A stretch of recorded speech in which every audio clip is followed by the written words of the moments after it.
France 24 senior reporter Clovis Casali is at the National Assembly now. Let's cross to him.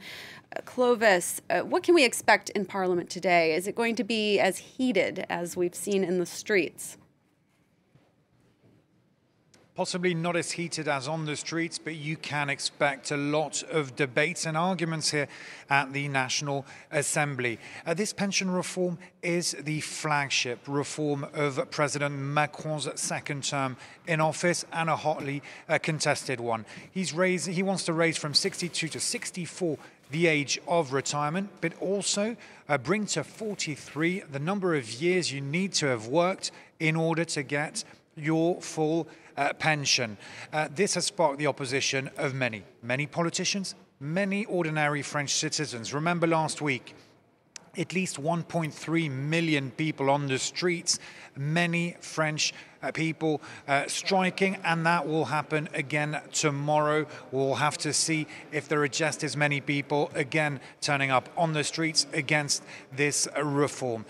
So Emmanuel Macron's Renaissance party, the ruling party here, is trying to convince its opponents, the NUPES, which is the left-wing coalition, bound to say, no, we won't negotiate. That's what MPs are telling us.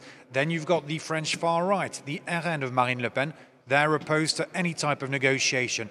But then will there be some room for maneuver with the LR, which is the right wing, the centre-right party that was once the party of Nicolas Sarkozy, the former French president?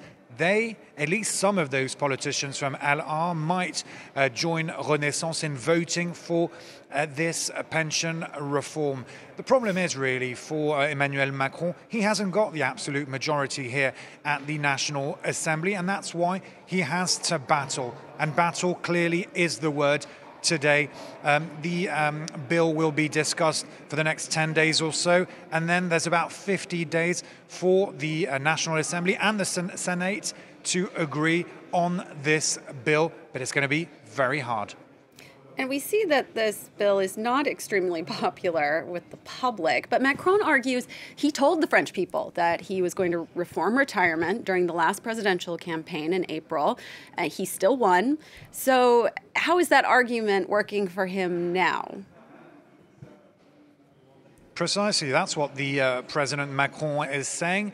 You voted for me. The French people decided to choose me. I had said I would be bringing this pension reform, raising retirement age to 64 first. Why is he doing this? Because he says that the pension system is no longer viable, that in order for it not to collapse, to survive, you need to save 18 billion euros a year by 2030. His opponents say, that's not the case. We could find other ways of financing the system, for instance, bring up a few euros a month in terms of labor taxes, or otherwise get the French people to work a little more hours every week. And regarding your point, Emmanuel Macron saying that people elected him to do precisely that.